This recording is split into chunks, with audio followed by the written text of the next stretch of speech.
Bendiciones, queridos amigos y hermanos en la fe. Nuevamente nuestra gratitud por permitirnos llegar a sus hogares a través de este medio. Y nuestro deseo es ser de bendición para su vida. Ser de bendición para cada uno de los miembros de nuestra iglesia, para cada uno de los hogares que nos permiten tener esta oportunidad de estar en esta relación a través de este medio de difusión. Gracias una vez más por ese privilegio que nos conceden. También queremos enviarle un saludo muy cordial de parte de nuestra iglesia, Iglesia Bautista Getsemaní, y de su servidor, Pastor Rogelio López. En esta ocasión, recuérdese que estamos en un estudio muy importante.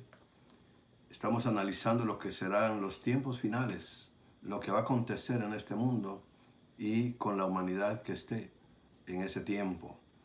El tema es Jesucristo ante el mundo. Y estamos en la parte número 8 ya de ese tema. Y hoy vamos a ver el capítulo 17 de Apocalipsis. Muy interesante este capítulo. Y yo le pido que desde ya vaya preparando su Biblia y la tenga lista en ese capítulo 17. Antes de entrar en el conocimiento de lo que la palabra del Señor nos dice, quisiera hacer una oración para pedir la bendición de cada uno de los que estamos interesados en que Dios siga dándonos la revelación que este libro contiene y que la sepamos aprovechar para tener un conocimiento más amplio de lo que es su voluntad y de lo que está como algo futuro por suceder. Cierre sus ojos y incline su rostro, vamos a orar. Padre, te bendecimos y te alabamos. Reconocemos tu grandeza en cuanto a tu poder, en cuanto a tu amor, a tu misericordia, en cuanto, Señor, a tu perdón. Y reconocemos, Señor, tu poder de creación, el poder que nos sostiene a nosotros con la vida que tenemos, tanto física como espiritual. Gracias, Señor, porque también has podido manifestar tu poder de sanidad en los cuerpos de los que están enfermos, de los que tienen alguna necesidad. Siempre tu poder suple cualquier necesidad. Te bendecimos y te alabamos por ello, porque eres un Dios grande, único, poderoso, y queremos, Señor, tributarte honra, gloria y honor siempre que buscamos de ti la ayuda, el consuelo y la fortaleza que solo tú nos puedes dar. Gracias, Padre, por ser tan bueno con nosotros. Ahora pedimos bendición para cada hogar, para cada familia, y que en tu gracia y en tu misericordia te dignes, Señor, suplir toda necesidad. Pedimos también la ayuda de tu Santo Espíritu. Estamos tratando con tu palabra y queremos, Señor, que sea Él el que nos dirija, el que nos ilumine, el que nos dé el entendimiento para comprender sobre tus propósitos, entender mejor tu voluntad y poder ser mejores delante de ti cada día.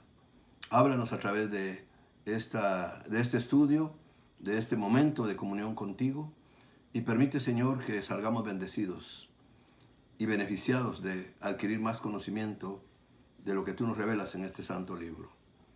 Nuevamente nuestro ruego porque te dignes, Señor, en tu misericordia, parar el efecto de este virus que ha venido a afectar el mundo y que nos tiene con unos cambios que no nos estamos ajustando bien, pero, Señor, comprendemos que esa es tu voluntad. Tú quieres ver cómo tu pueblo reacciona, cómo tu pueblo depende de ti y cómo empleamos la sabiduría, la comprensión y la dependencia que debemos tener en ti. Ayuda a tu pueblo y permite que suceda un milagro en el que este mal deje de tener efecto en los cuerpos de los seres humanos. Padre, te lo rogamos, te lo pedimos y te damos gracias en el nombre de Cristo Jesús. Amén. Amén. Bien, mis hermanos, vamos a abrir nuestras Biblias al capítulo 17 en Apocalipsis y vamos a leer los versos del 1 al 5. Dice así la palabra del Señor. Vino entonces uno de los ángeles que tenían las 7 copas y habló conmigo diciéndome, ven acá y te mostraré la sentencia contra la gran ramera, la que está sentada sobre muchas aguas, con la cual han fornicado los reyes de la tierra, y los moradores de la tierra se han embriagado con el vino de su fornicación. Y me llevó en el espíritu al desierto, y vi a una mujer sentada sobre una bestia escarlata, llena de nombres de blasfemia, que tenía 7 cabezas y 10 cuernos.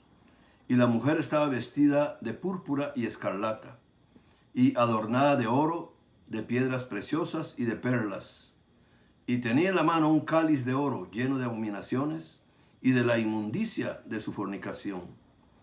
Y en su frente un nombre escrito, un misterio: Babilonia la Grande, la madre de las rameras y de las abominaciones de la tierra.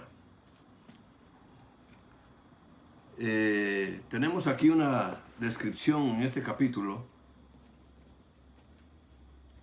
de algo muy importante. Y vamos a enfocarnos ahora sobre el verso 5, que es Babilonia, que aparece aquí. Y usted sabe que en los capítulos 17 y 18 nos presentan a Babilonia, que tipifica el último gran sistema mundial antes de la venida de Cristo. El capítulo 17 hace énfasis en el aspecto religioso y el capítulo 18 hace énfasis en el aspecto comercial. La bestia derrotará a la Babilonia religiosa y Dios derrotará la Babilonia comercial. Eso lo vamos a ver con más detalles conforme vayamos con la secuencia del estudio de este libro de Apocalipsis. Pero por ahora trataremos de identificar la Babilonia de Apocalipsis y de ver cómo estaba ligada a la antigua Babilonia, la ciudad de los caldeos. Recuérdese que la arqueología ha comprobado que estas ciudades sí existen, que esas ciudades existieron y se han comprobado a través de la arqueología cuando hacen los descubrimientos de los lugares donde estuvieron esas ciudades y se comprueba. Entonces, Babilonia sí existió.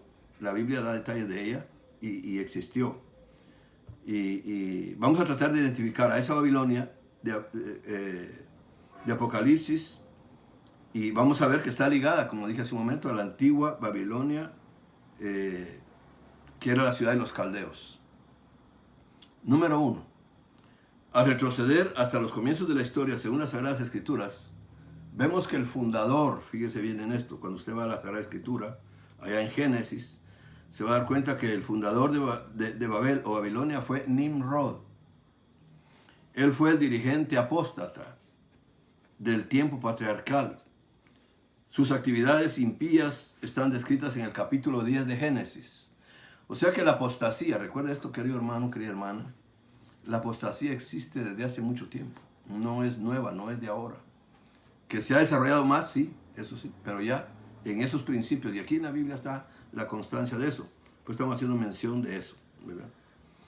Este Nimrod fue una persona que persuadió a una multitud a su alrededor para desobedecer el mandato del Señor de que se esparcieran sobre la faz de la tierra, que esa es la orden que Dios había dado.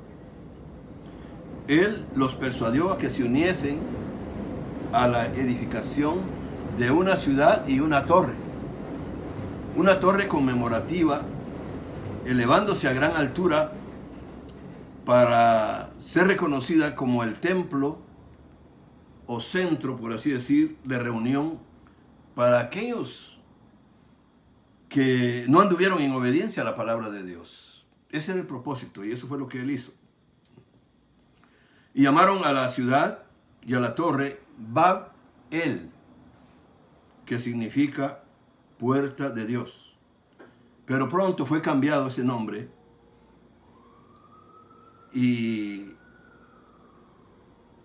se le puso Babel, que quiere decir o significa confusión.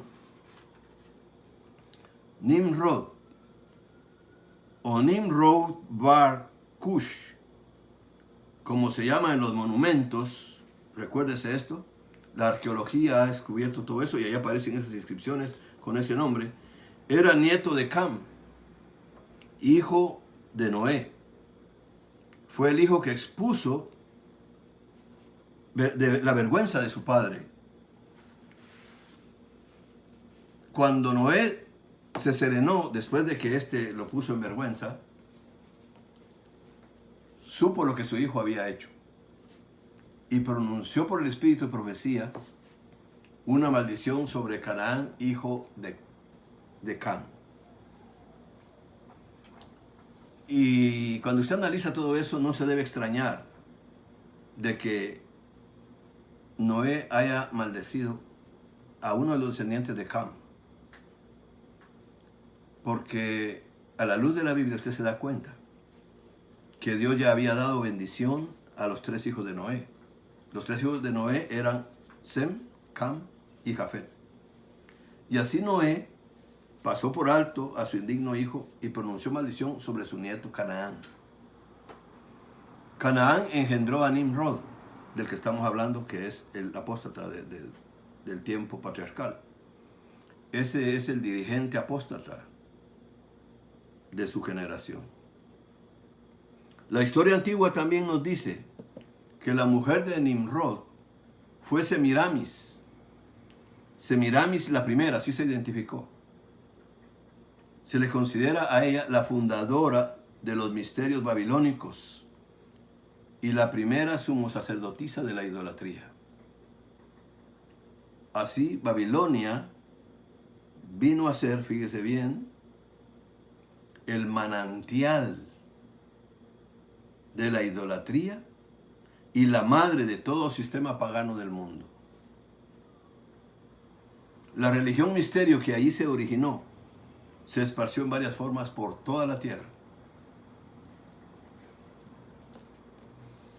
La idolatría más conocida que nos revela toda la Sagrada Escritura y la historia contemporánea también, la historia universal, nos da a conocer sobre la idolatría más conocida en la tierra, fue la que elaboró, fíjese bien, Semiramis, esa que era la mujer de Nimrod, que era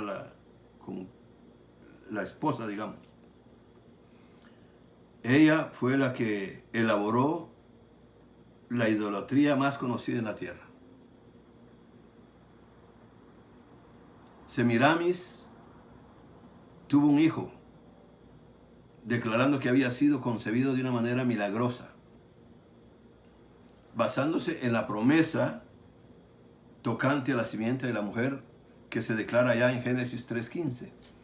Recuerda que todo esto se daba por transmisión oral, y así era como se conocían los propósitos que Dios había revelado.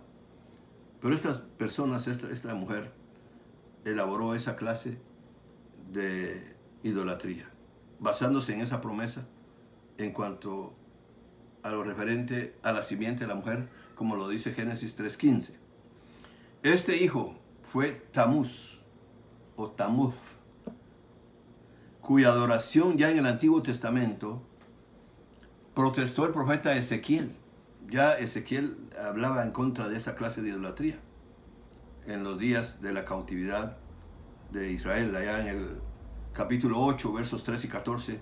Ahí puede buscar usted unas reverencias sobre cómo Ezequiel ya hace ver al pueblo que está en una condición inapropiada en cuanto a la verdadera adoración a Jehová. Así fue introducido, de esa manera, como le estoy haciendo ver todo lo que la historia nos revela. Así introdujo el misterio de la madre y el niño. Una forma de idolatría que es la más antigua que cualquiera otra conocida en la tierra. Con eso se inició, con estas personas apóstatas. Desde ese tiempo, desde el tiempo de los patriarcas, viene esa tendencia. El culto de la madre y el niño se convirtió en el sistema popular.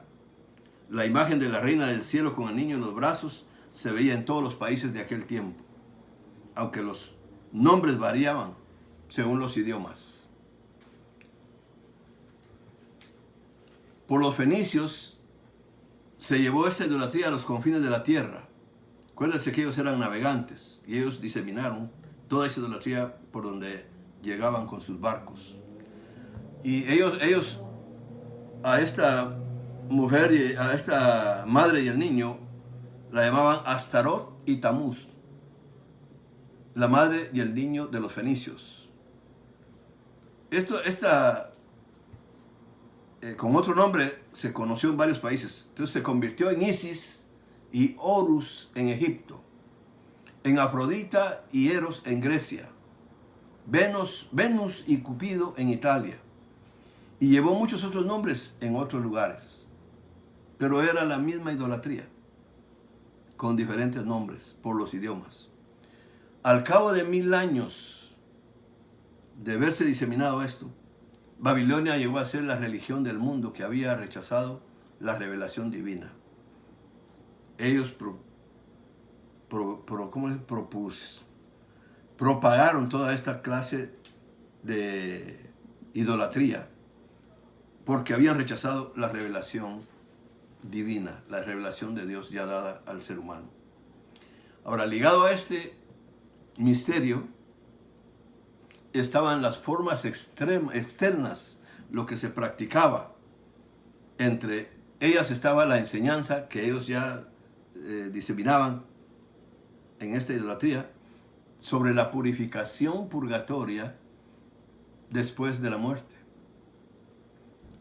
La salvación por innumerables sacramentos.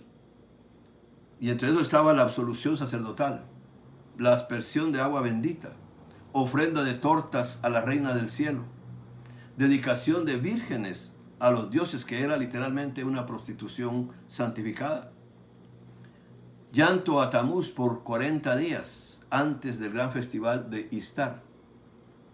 Pues se decía que Istar había recibido a su hijo de los muertos, pues enseñaba que Tamuz había sido muerto por un jabalí y después vuelto a la vida. Tamuz es representante o representado, si se quiere decir, sobre un gran número de altares. Por eso lo digo, la arqueología ha comprobado todo esto. Tamuz es representado sobre un gran número de altares y templos antiguos, y esto no se originó, como algunos suponen, con el cristianismo. Por eso estamos tratando de aclarar de dónde viene la idolatría y por qué Dios va a castigar a esta Babilonia de los tiempos futuros aquí en Apocalipsis, que es el juicio más serio y final que Dios tiene contra la idolatría. Ya este sistema de adoración idolátrico existía mucho antes. Reconozcamos a la luz de la Biblia que, en primer lugar, el patriarca Abraham, si usted ha estudiado, ya ha visto ahí el capítulo 12 de Génesis, cuando Dios llama a Abraham, lo saca de Ur de los Caldeos. Entonces, por eso estamos diciendo algo, voy a repetirle esto. Esta idolatría no se originó, como algunos suponen, con el cristianismo. Ya eso existía. Y ahí tenemos los trasfondos bíblicos. Por eso digo, hay que ver todos los trasfondos bíblicos para ir comprendiendo lo que estamos actualmente experimentando. Ese sistema de adoración idolátrico ya existía mucho antes. Así de que el patriarca Abraham fue sacado de esta religión de misterio. Y en segundo lugar, con ese mismo culto, tuvo conflicto la nación que descendió de Abraham. Las prácticas idolátricas de Jezabel, una princesa fenicia, fueron injertadas a lo que quedaba de la religión de Israel en el reino de las 10 tribus, y fue causa de su cautividad. Cuando usted lee la historia de cómo Dios permitió que Asiria conquistara las 10 tribus de Israel, esa era una de las causas. La idolatría que había ahí y que se había introducido a través de Jezabel, que llevaba esas prácticas porque era una mujer de descendencia fenicia. Judá, que era la parte sur de Israel, ya estaba también contaminada por el culto a Baal, que era la forma cananea de los misterios babilónicos. Baal era el dios sol, el vitalizador, y lo identificaban al igual que a Tamuz, que era el mismo proceder. Tamuz era un dios vitalizador, según ellos, en sus creencias idolátricas. Y también cuando usted analiza la historia de la Sagrada Escritura, porque hay muchas cosas históricas ya aquí, cuando Cristo vino a este mundo, el misterio de la idolatría, de la iniquidad, estaba imperando por doquier, por todas partes, excepto donde se conocía la verdad de Dios, según estaba revelada en el Antiguo Testamento. Cuando los primeros cristianos principiaron la gran tarea de llevar el Evangelio, porque esa fue la gran comisión que Cristo dejó. Ir por todo el mundo y predicar el Evangelio. Cuando estos cristianos principiaron la tarea de llevar el Evangelio a los fines de la tierra, se encontraron en todas partes frente a este sistema en una forma o en otra. Babilonia como ciudad, mucho tiempo atrás, había desaparecido y hasta la fecha no existe. Pero sus misterios no habían muerto con ella. Cuando los templos fueron destruidos en Babilonia, el sumo sacerdote que oficiaba esa idolatría, esa religión idolátrica, desapareció con sus ministros, llevando sus vasos sagrados y sus imágenes a Pérgamo, donde el símbolo de la serpiente fue alzado como el emblema de la sabiduría oculta. Más tarde emigraron a Italia. Ahí el culto antiguo fue preparado bajo el nombre de los misterios etruscanos. Y más tarde Roma vino a ser el cuartel del babilonianismo. La Babilonia antigua fue la madre de la idolatría. Fue ella quien enseñó a las naciones a poner la idolatría en lugar del culto espiritual. Y hay referencias de esto allá en Jeremías capítulo 50, verso 38, y en el capítulo 51, versos 6 al 9. Ahí va a encontrar usted referencias con respecto a esta clase de idolatría que ya se había proliferado por todo el mundo, pero que había afectado también al pueblo de Israel. Y ahora, en estos tiempos, la tercera parte de la cristiandad, queridos hermanos, la ha seguido en adoración a las imágenes. Y otra tercera parte adora pinturas. Nada de eso se conocía en las iglesias cristianas hasta que los misterios paganos fueron injertados en la cristiandad. Ya leímos los versos 1 al 5 de Apocalipsis, capítulo 17. Y aquí usted se dio cuenta, bueno, vamos a retomar la lectura. Vamos ahora a ver los versos 1 al 5 del capítulo 17. Y aquí usted se da cuenta cuando va leyendo que uno de los ángeles invita al apóstol Juan a irse al desierto a ver a la gran ramera, o sea, el sistema apóstata mundial.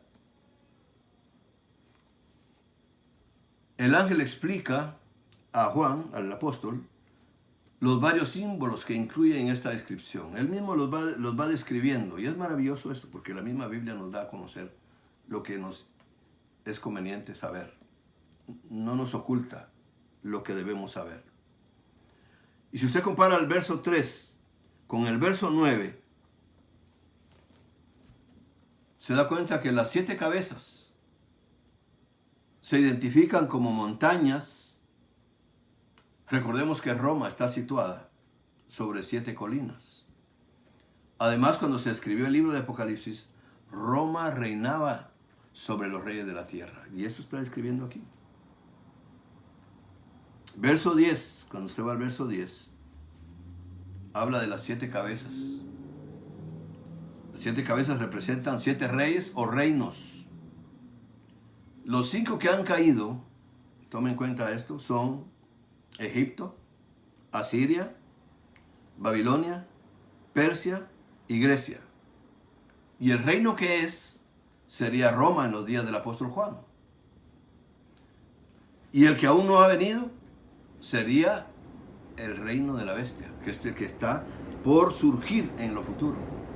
Es fabuloso considerar todo lo que la Biblia nos dice y cómo va la secuencia.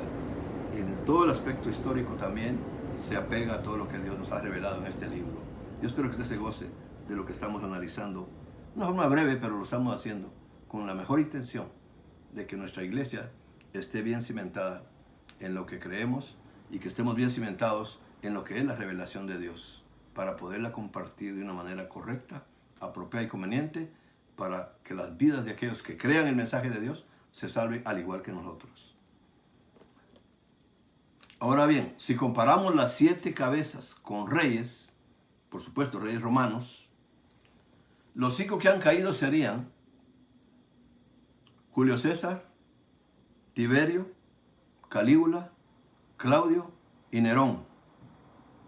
Y el que sería Domiciano en los días del apóstol Juan. Que Domiciano fue el que hizo una persecución tremenda y fue el que mandó a la isla de Patmos al apóstol Juan.